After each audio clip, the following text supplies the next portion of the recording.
Yo, what's up? Bringing you that MLB Show 19. So, 7th inning program just got revealed, and let's go over the bosses. So, the first one that we have is a 99 overall Jeff Bagwell. Has 109 contact versus righties, 125 versus lefties, 106 power versus righties, and 108 versus lefties, 101 vision. Has silver tier defense, 82 fielding, 64 speed. So, I think diamond tiered hitting is obviously really good, and he kind of competes now with Lou Gehrig, Frank Thomas. Not really sure how I feel about this card. I mean, it's definitely a good looking card hitting wise, and fielding is also pretty good.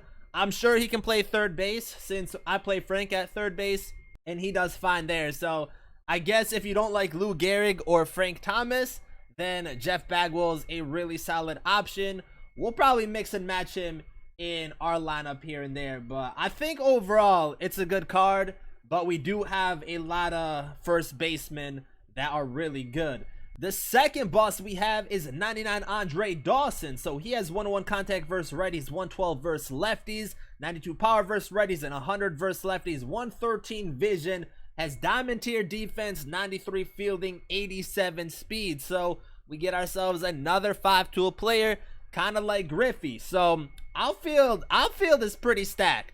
You can have Willie Mays, Dawson, Griffey. I think that's a really strong 3 right there. And overall, probably the 3 best, like as far as like 5-tool overall, I would definitely take Dawson over Tony Gwynn, maybe Jim Edmonds. So I think Dawson's definitely a good pick. It's an intriguing card, and I think he's definitely solid. Power might be a little bit low. You know, it would have been nice if it was a little higher in the hundreds. But I still think contact is there, vision is there, and this card will be really good. And then the last one we have is 99 Tom Seaver. So we finally get Seaver, probably the pitcher that I was most looking forward to be released. So he has 123 stamina, 98 hit per 9, 104 K per 9, 88 walk per 9, and 91 home run per 9. Has a 96 fastball, 93 sinker, 87 slider, a 72 12-6, and a 76 changeup. So that pitch speed differential from the fastball to 12.6, really nice right there. From 96 to 72, that's going to be nasty. Per 9s, they're pretty good. You know, 98 and 104 is pretty good. I wish it was a little bit higher, but I still think with the per 9s that he has is going to be really good. And then with the control, the 88 walk per 9, that's going to be helpful. So I think Seaver's the pick. You know, if I'm getting the bosses, Seaver's probably my first pick, even though he is a pitcher. You get him 1 out of 5. It's not even 1 out of 5. It's just a random chance of getting him on the mound. But I just feel like he's better than the other guys. If I don't take Seaver, I probably would take Dawson, because I don't think I need someone like Jeff Bagwell right now, even though that card looks pretty good. But all 3 bosses are good. I wouldn't say this is the best set, but I think they're all solid players and definitely useful cards depending on what kind of team you have already and the lineups you're putting out there. But more variety. So those are the 3 bosses. So moving on to the actual program, at 100 program points you get a Legends and Flashback pack, and that contains 4 of these cards. So Lorenzo Cain, Roberto Osuna, Nate Jones, and Rob Nen. So these are players you have a chance of getting from the signature team moments, those pack. They gave us a choice pack to get one of those diamonds.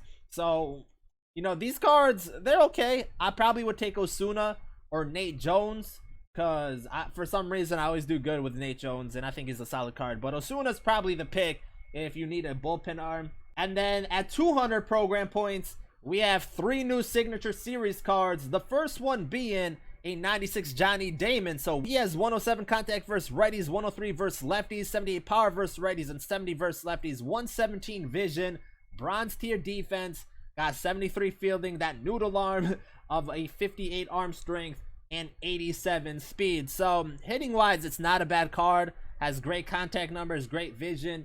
I don't even think the power is that bad for him, and he has good speed. The only negative with this card is his fielding, and when you get players like Dawson, Griffey, and Mays, and other cards like that, it's kind of hard to fit Damon in your lineup. Next we have Cole Hamels. So we finally get a Philly signature series. He has 112 stamina, 91 hit per 9, 98 K per 9, 90 walk per 9, and 79 home run per 9. So pitch repertoire has a 80 circle change and 94 fastball, 91 cutter, 76 sweeping curve, and a 94 two-seam fastball.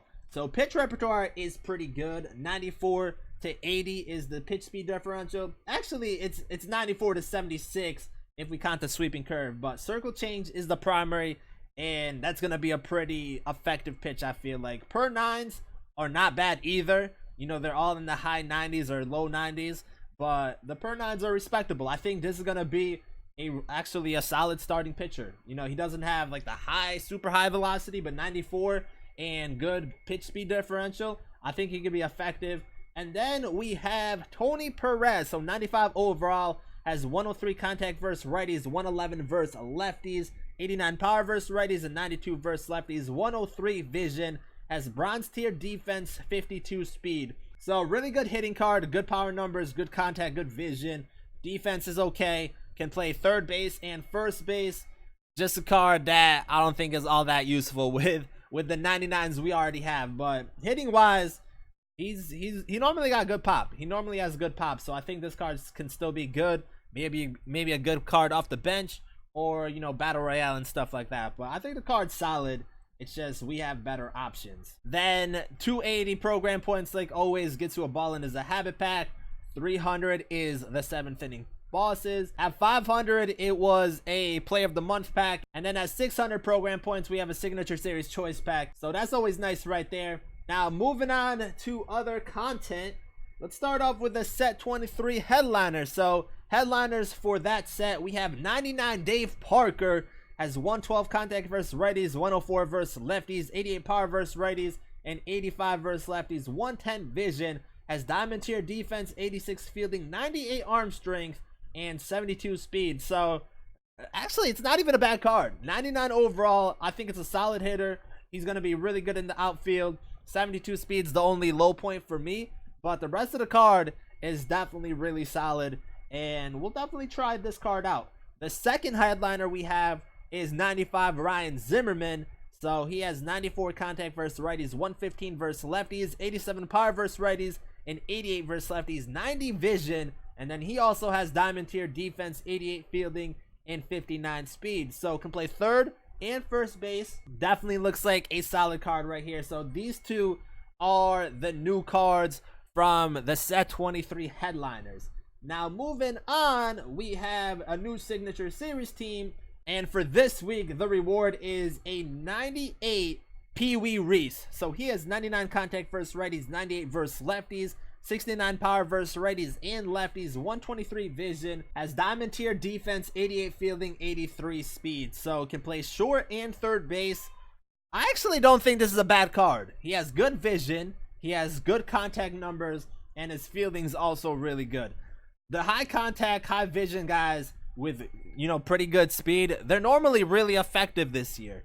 So it might not be like a eye-popping name for Wee Reese, but I think this card is actually solid, and he should be, I think he should be pretty good. So that is this week for signature teams, and for the signature teams this week, you are using your Diamond Dynasty team and going up against all 15 NL teams. So instead of using the NL teams, we're going up against them this week, and that is how that format is. We also have new Tops Now moments. I don't think I took a screenshot of it, but the Tops Now for this week is going to be an 88 Kurt Suzuki. So I don't know what the stats look like, but an 88 catcher, diamond tiered, shouldn't be that bad. And then going back to the program, or just finalizing everything, the signature teams give you 6 program points per each game. So that's going to be another 90 right there. This is definitely going to be the easiest, or probably like the quickest you can get this program done at the start, because you have those 90 program points from the signature teams to get done. There's a new conquest map, which I think there was like 11 games you had to play in that, or 12 games, something like that. So the conquest map didn't really look that bad. And then the 75 for the voucher, and then all the moments you have for the 7th inning program. So this is definitely going to be an easy program to do. Looking at the schedule coming up tomorrow, all this drops. We have the roster update, 7th inning program, pennant event 3, and new signature teams. Then on the 16th, we have a new ranked seasons. And then next week on the 20th, we have signature teams.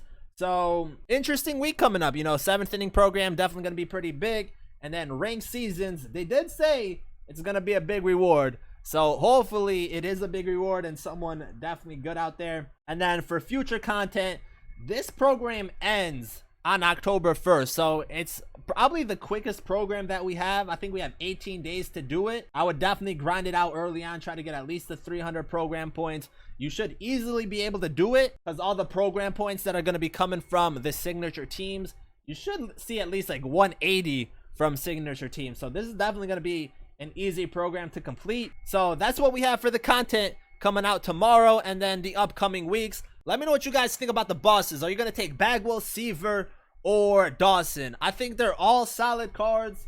I think Seaver is probably the most useful. I think they did a poll too, and Seaver just dominated that poll. But let me know what you guys think about the bosses, about the content coming out. Thank you guys for watching, and I'm out.